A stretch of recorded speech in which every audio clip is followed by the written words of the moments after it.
Au nom du Père et du Fils et du Saint-Esprit, ainsi soit-il. Eh bien, je voudrais toujours poursuivre cette série des entretiens. La dernière fois, je parlais de l'Église des fidèles. L'Église des fidèles.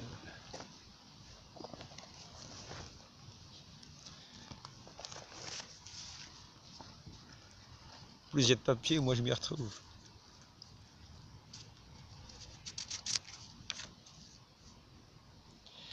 Il y a une seule Église des fidèles en dehors de laquelle absolument personne n'est sauvé. 1903, la 32. Et c'est important, disais-je dans cet entretien précédent, de s'attacher au sens de ce que c'est que cette Église des fidèles. Et nous avons vu comment cette Église des fidèles était fondée sur cette foi de Saint-Pierre. Le Christ est le fondement, parce qu'on s'attache au Christ, on adhère au Christ par la foi. Celui qui croit en lui a la vie éternelle. Celui qui croit en lui est fixé en lui, est appuyé en lui comme sur un roc inébranlable. Et c'est ainsi que notre Seigneur va bâtir sa maison.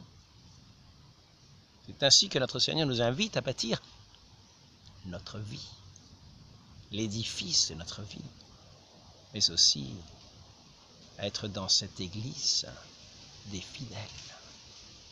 Par notre attention, notre foi, non seulement à celle professée par Saint Pierre, tu es le Christ, le Fils du Dieu vivant.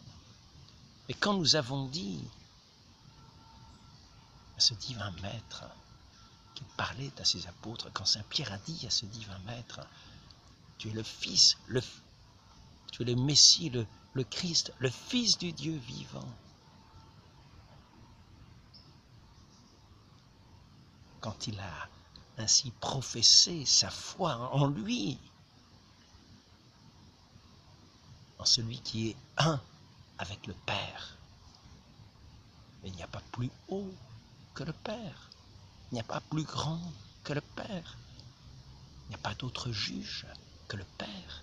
Il n'y a pas d'autre donneur de vie que le Père.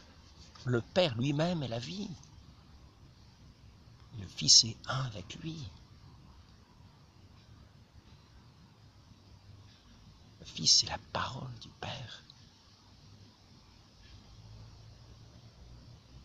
Il est uni au Père. Et en lui est la vie. Sa parole. C'est cette parole qui créa l'univers, par lequel l'univers a été créé, qui donne vie à toute chose. Sa parole, le Verbe éternel du Père, qui est le Fils du Père. Vous êtes le Christ, le Fils du Dieu vivant. Et ainsi, quand Saint Pierre a professé cette foi, il a évidemment professé la foi dans tous les enseignements de notre Seigneur Jésus-Christ. Et pas seulement cette profession de foi, je crois que tu es le Fils du Dieu vivant, puis je retourne faire mes courses et mes choses partout ailleurs. Non. Il est cette parole créatrice, ce Verbe éternel, créateur de toutes choses.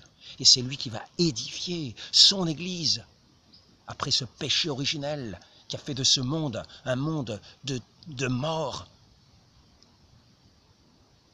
Il va bâtir son nouveau paradis, donner vie par sa parole à son nouveau paradis, par ceux qui adhèrent à sa parole, dans la foi, et qui écoutent sa parole non pas pour la mettre en oubli, mais pour la graver profondément dans leur cœur, pour y croire du fond du cœur, et non pas pour y croire en surface et puis passer ensuite à d'autres théories. Non, notre Seigneur nous donne les deux types de personnes qui vont l'écouter, lui, le Verbe éternel, lui, celui qui donne la vie, le Fils qui donne la vie. Il est la vie et il donne la vie. Celui qui a créé toutes choses. Et c'est ainsi que notre Seigneur nous dit qu'il y a deux sortes de personnes à l'écouter. Il y a les sages et les insensés. Et Saint Vincent de Paul, quand il commence sa règle de vie pour les lazaristes, après avoir présenté ce qu'est la congrégation de la mission, il donne ce qui s'appelle les maximes évangéliques.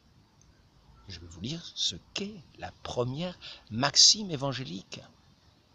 Et nous aurons ainsi le sens de ce que c'est cette Église des fidèles en dehors de laquelle il n'y a pas de salut, et nous verrons pourquoi il n'y a pas de salut en dehors de ceux qui ont de ces fidèles, qui ont cette foi des fidèles.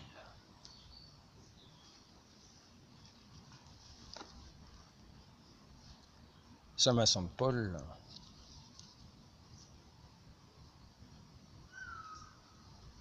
fondateur de la congrégation de la mission,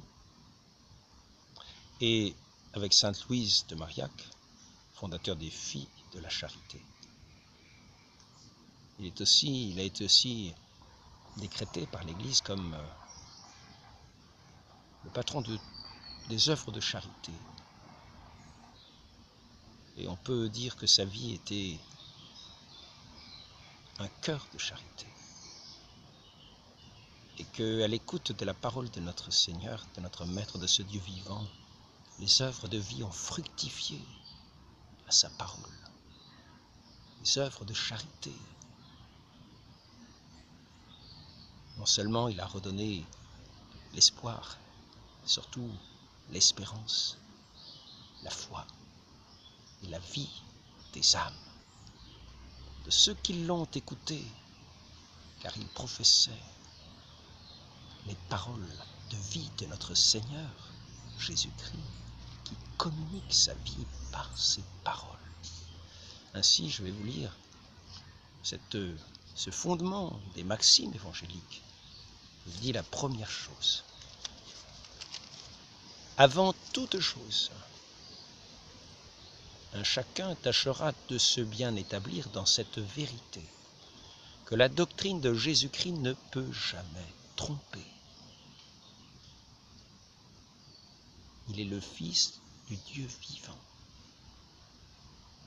le Fils unique. Au lieu que celle du monde, la parole du monde, porte toujours à faux. Jésus-Christ nous assurant lui-même que celle-ci est semblable à une maison bâtie sur le sable.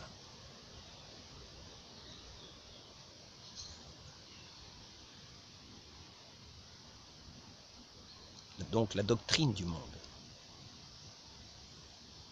est semblable à une maison bâtie sur le sable, et la sienne à un bâtiment fondé sur la pierre ferme. Et partant, la congrégation fera profession d'agir toujours conformément à la doctrine de Jésus-Christ et jamais selon les maximes du monde. Pour ce faire, il accomplira particulièrement ce qui suit. Et à la suite, nous avons ce qu'il appelle, dans ce chapitre des règles des lazaristes, qui étaient comme les constitutions de l'époque, constitutions de cette congrégation de l'époque.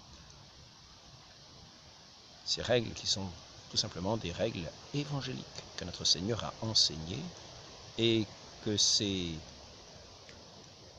pères lazaristes faisaient profession de suivre, c'est-à-dire de suivre notre Seigneur Jésus-Christ, d'être à son école, à son écoute, de vivre de sa foi, vivre, d'accorder foi à ses enseignements, foi à ses paroles, de croire de leur cœur et de les mettre en pratique.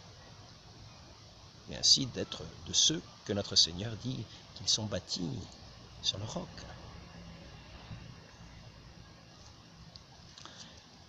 Notre Seigneur nous dit que ceux qui écoutent sa parole et ne la mettent pas en pratique, c'est-à-dire n'y croient pas, ne la gardent pas, n'y croient pas du fond de leur cœur, et ne la mettent par conséquent pas en application dans leur vie, car ils pensent qu'il y a des choses plus importantes à faire auxquelles là, ils croient, c'est-à-dire le monde, la doctrine du monde. Mais le monde n'a pas la vie en lui, car la vie découle de cette parole du Christ, de cette parole créatrice qui donne vie à toute chose. Et ceux qui se détournent de cette parole n'ont pas la vie, qui a le Christ. Le dit Saint Jean, a la vie. Et celui qui n'a pas le Christ n'a pas la vie. Donc tous les enseignements de notre Seigneur, toutes ces paroles saintes qu'elles nous accordons, toute notre foi, tout notre crédit, auquel notre vie est comme attachée, fixée par cette foi, notre intelligence qui adhère à ces paroles, par cette foi divine, car c'est une foi divine qui nous fait adhérer à toutes les paroles de notre Seigneur Jésus-Christ, puisque c'est par foi divine que nous avons cette révélation, que le Christ est le Messie, le Christ, le Fils du Dieu vivant. Et c'est ainsi, par la révélation divine, la révélation du Père, le don du Saint-Esprit, que nous accorderons cette même foi à toutes les paroles qui découleront de cette bouche sainte de notre Seigneur Jésus-Christ. Et ainsi, ceux qui entendront sa parole et la mettront en pratique seront semblables à ceux qui bâtissent une maison sur le roc. Nous dit notre Seigneur, sur le roc, parce qu'ils seront solidement établis dans celui qui est la vie même.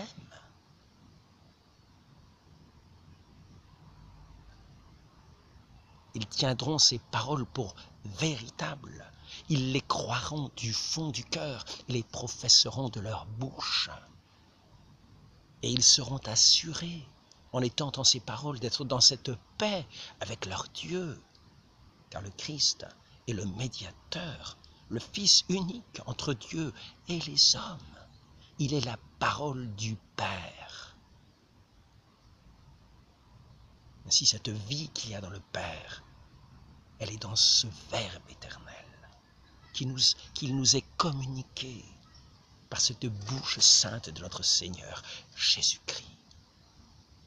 Donc ceux qui adhèrent du fond du cœur à cette parole et qui la mettent en pratique, qui en tirent les conséquences, qui ne vont pas faire ensuite des enseignements contraires, ceux-là sont établis véritablement, attachés du fond du cœur. Ils croient du fond du cœur ce qu'ils ont entendu et ils vivent de cette grâce qui est la vie même de Dieu, qui leur est communiquée par l'écoute de cette parole en laquelle ils accordent leur foi et qui pénètre non seulement leur intelligence, mais leur cœur et tout leur être. Et ainsi, Dieu agit en eux et fait des œuvres de vie et établit toute œuvre vivante. Et il peut faire les miracles, des œuvres les plus miraculeuses qui nous puissent paraître.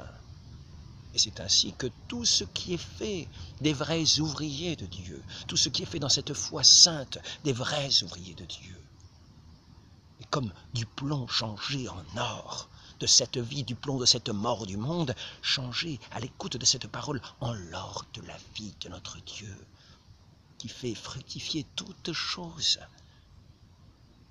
dans l'éclat de sa beauté, dans la modestie, dans la douceur, car la douceur c'est la paix avec son Dieu, cette paix de l'onction sainte, de l'onction de l'amour qui se répand sur la personne par l'écoute de ces paroles saintes, qui se répandent comme une onction sur tout l'être qui a fait sienne ces paroles divines et vivantes.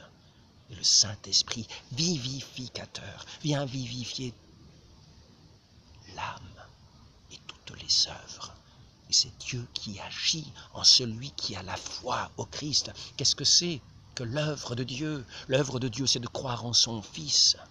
C'est ainsi qu'il nous est dit dans l'Évangile. croire en Dieu le Père, dans celui qui l'a envoyé, Jésus-Christ, parce qu'ils sont un. La vie est dans le Père, et cette vie, c'est notre Seigneur Jésus-Christ. Ainsi, il n'est pas indifférent d'écouter le monde ou notre Seigneur Jésus-Christ, qui est cette parole qui porte en lui cette onction qui se communique à ceux qui l'entendent, qui ouvre les oreilles des sourds, qui va ouvrir les yeux des aveugles, et qui fait que ici-bas nous ne serons plus, quand nous serons passés dans cette eau sainte, laquelle il nous dit, il faut être baigné, de laquelle il faut être touché par cette eau, pour renaître de cette vie de la grâce. C'est sa parole sainte, à laquelle ceux qui croient véritablement que le Christ est le Fils du Dieu vivant, le Messie, sont attachés, la fixent dans leur cœur, y croient du fond de leur cœur et le professent. Ils ne diront pas qu'on peut se passer de cette eau sainte, car notre Seigneur ne nous dit pas qu'on peut se passer de cette eau sainte pour entrer dans le royaume, mais que personne n'y entre s'il n'est baigné dans cette eau sainte. Et que cette eau sainte, l'Église elle-même, fidèle à son Christ, qui a établi sa foi dans son Christ, qui est cette maison bâtie sur le roc, nous a enseigné que cette eau sainte, c'est de l'eau vraie et naturelle. Ce n'est pas une eau métaphorique.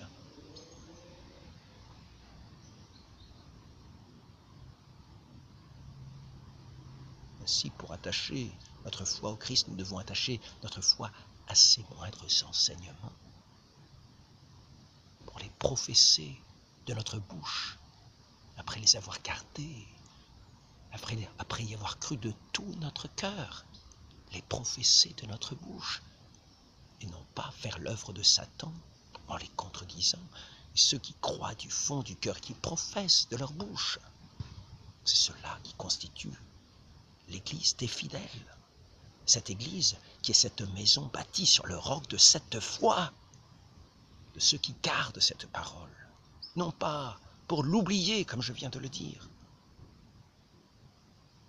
mais ceux qui par contre, cette deuxième catégorie de personnes qui entendent cette parole et ne la mettent pas en pratique, bâtissent sur le sable du monde.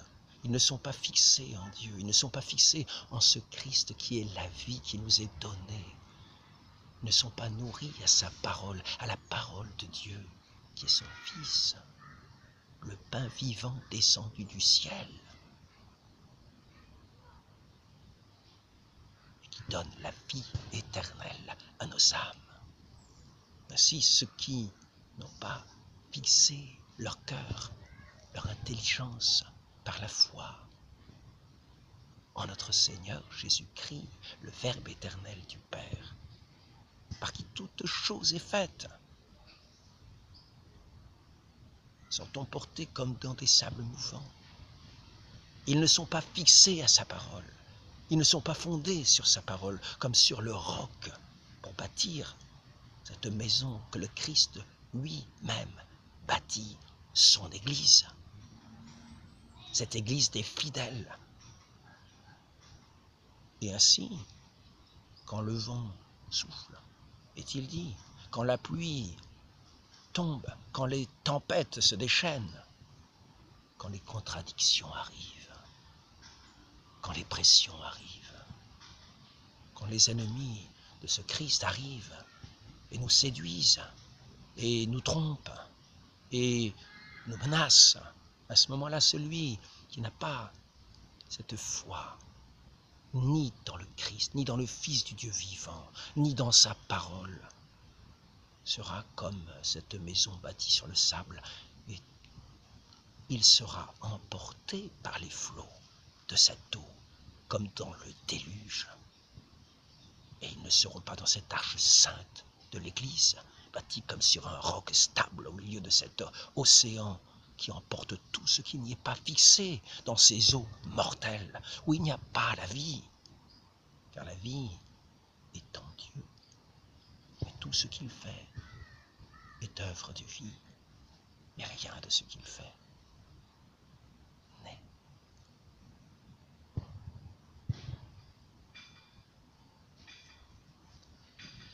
Ainsi, par conséquent,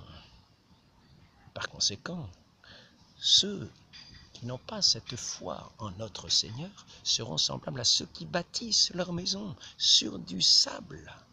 Et nous est-il dit, quand arrivera tout ce que je viens de dire, toutes ces calamités, la maison ne sera pas solide. Pour peu que ceux qui sont là, qui se prétendent fidèles, aient entendu d'une parole, d'une oreille, ce que disait notre Seigneur et se disaient, oui, bon, c'est gentil, mais c'est bien aimable. J'avais une certaine disposition, pourrait-on dire, à l'écouter. Ce n'était peut-être pas cette disposition qui nous amène à l'écouter vraiment, mais il n'avait pas cette hostilité. C'était plutôt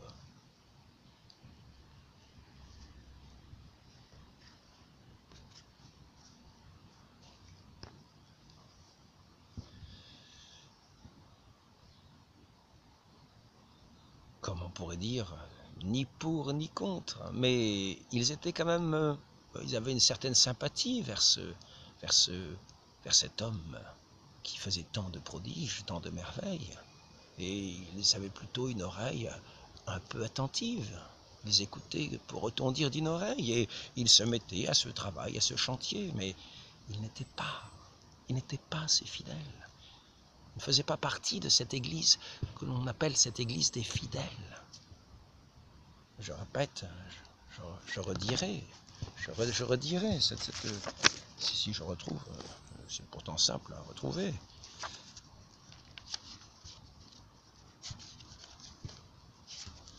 Il y a une seule église des fidèles en dehors de laquelle absolument personne n'est sauvé, car ils n'ont pas cette foi des fidèles, qui fait qu'ils tiennent contre vents et marées à ce que nous enseigne notre Seigneur, car ils savent que ce que nous enseigne notre Seigneur, c'est ce pain vivant descendu du ciel, c'est cette parole de vie, c'est cette parole solide, c'est cette parole du Tout-Puissant, c'est cette parole qui nous établit solidement dans la vie éternelle.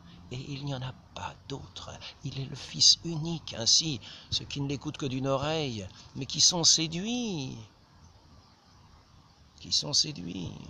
par d'autres discours, qui finalement les détournent de la parole de notre Seigneur. Et ainsi, ils sont sur des sables mouvants. Ils ont été emportés sans même s'en rendre compte, car ils n'étaient pas vraiment ces justes qui vivent de la foi. Ils aimaient bien comme cela, car ils aiment les plaisirs du monde. Ils n'avaient pas cette disposition qui les invitait à cette repentance de leurs péchés, ce regret de leur faute du passé, auquel pourtant notre Seigneur promet son pardon. Ainsi, c'est une autre disposition de ceux que l'on peut dire être unis à l'âme de l'Église, sans pourtant être des âmes vivantes encore, car ils ne sont pas encore passés par les eaux du baptême, s'ils ne sont pas dans cette église des fidèles, s'ils ne sont pas encore entrés par la porte du baptême dans cette église des fidèles, ils peuvent être unis à ce qu'on pourrait appeler cette âme de l'église, qui est cette disposition à se tourner de tout son cœur vers ce qui est vrai et juste, et à regretter aussi ce mal qui a été fait, car tout homme est pécheur.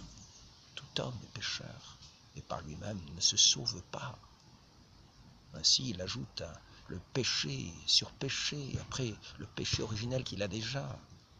Mais par ce repentir que cette disposition l'amène à regretter ses fautes, qui n'est peut-être pas encore cette force surnaturelle, ce don de l'esprit surnaturel, mais simplement on se rend compte tout à fait humainement du mal que l'on a fait à son prochain. Et à nous tourner pour agir mieux, pour faire mieux, pour nous attacher du fond de notre cœur à ce que nous savons être vrai, si c'est cette bonne disposition.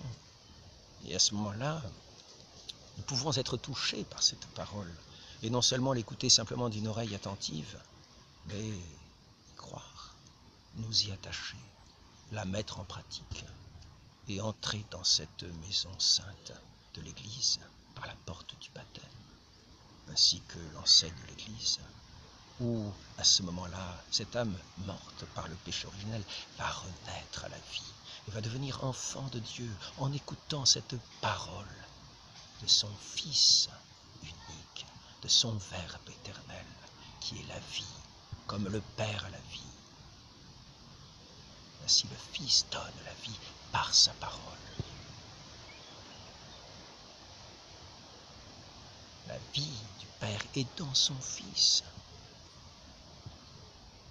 Il donne cette vie à ceux qui l'écoutent, ce pain vivant, descendu du ciel.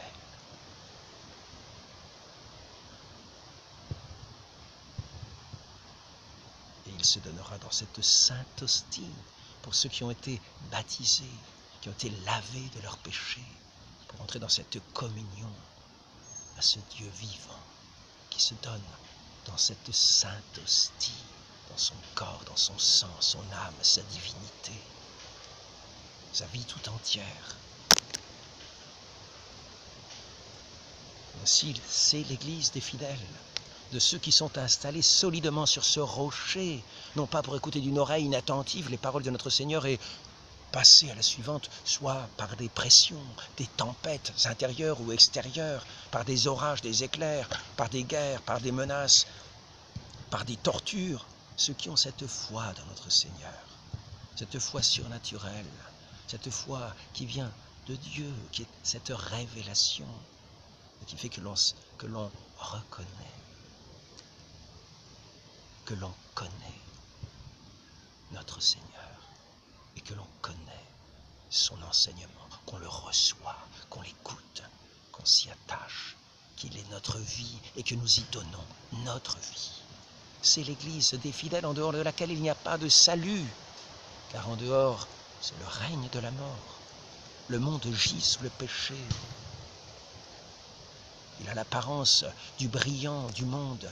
Il a l'apparence d'être des temples, l'apparence, mais c'est un sépulcre blanchi plein d'ossements de mort. Et le Christ est venu ici-bas nous régénérer par l'eau et l'esprit dans laquelle l'Église naît.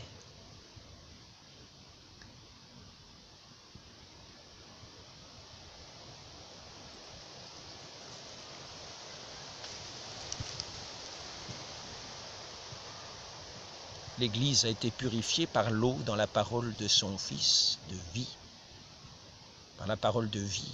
Or, la parole de vie, c'est le nom du Père, du Fils et du Saint-Esprit, dans lequel nous sommes baptisés et sanctifiés.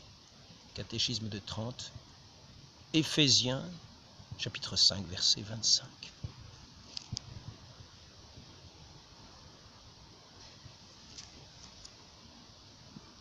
Ainsi, nous pouvons voir qu'il peut y avoir une épreuve, qu'ainsi la foi des fidèles, ceux qui appartiennent à cette Église des fidèles, et ceux qui sont les fidèles dans cette Église, tiendront sur ce roc et ne seront pas emportés par les vents et les tempêtes. Ils ne sont pas bâtis sur le sable mouvement, ils n'ont pas accordé leur créance à ce monde mort qui fait pression sur eux par les ruses de Satan pour les détourner de cette parole sainte que notre Seigneur est venu nous révéler, nous apporter pour que nous entrions dans sa communion. Lui qui est un avec son Père et qui veut que nous soyons un entre nous et avec lui. Ainsi,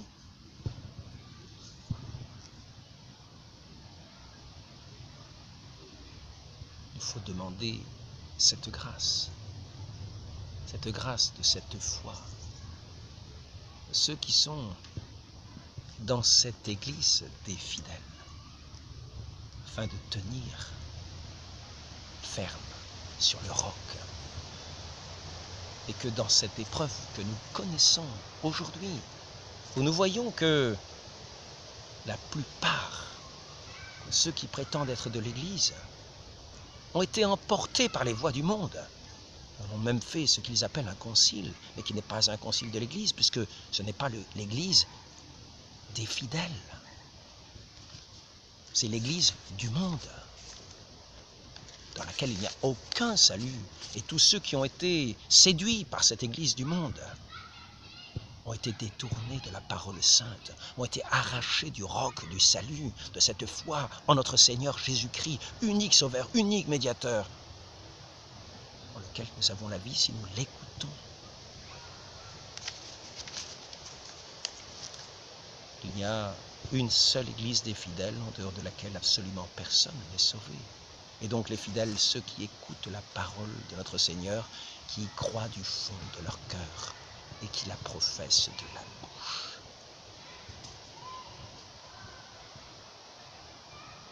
Et non pas une Église qui entre en révolution, c'est-à-dire en contradiction avec cette Église des fidèles. Cette Église unique et véritable.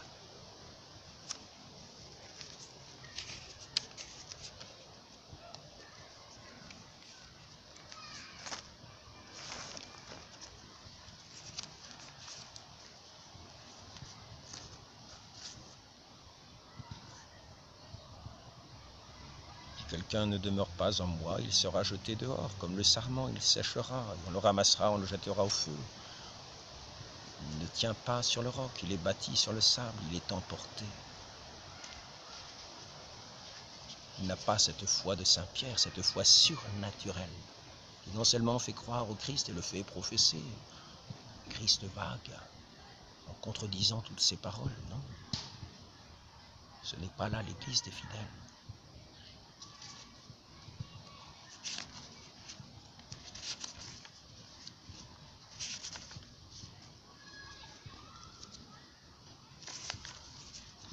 J'aimerais retrouver un passage qui sera en conclusion, mais je ne suis pas sûr de le retrouver.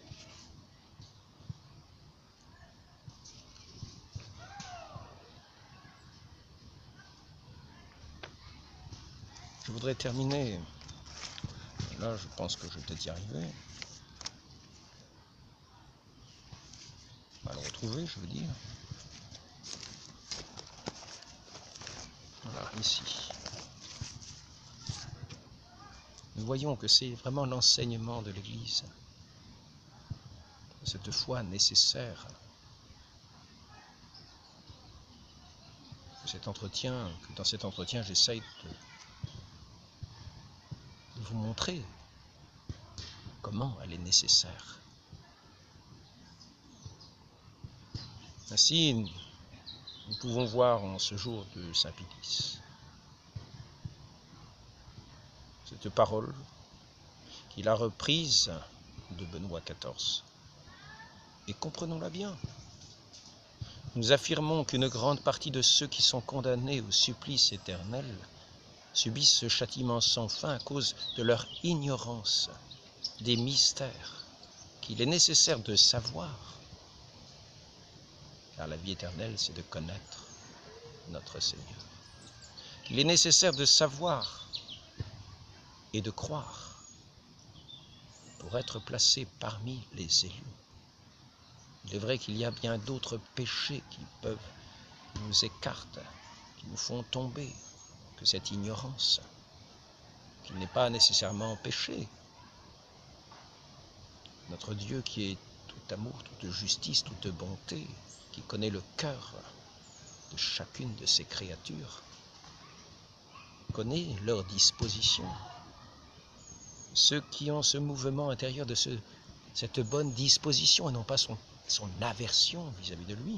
Il est dit souvent qu'ils sont sur ce chemin du salut, qui n'est pas encore le salut, mais qui fait que lorsqu'ils entendront cette parole de vie, qui donnera vie à leur âme, ils pourront y adhérer et entrer dans cette église des fidèles, où ils demeureront comme sur un roc solide, cette maison bâtie par notre Seigneur lui-même qui est sa sainte église, où ils deviendront des âmes vivantes par l'entrée dans cette maison, par cette porte du saint baptême.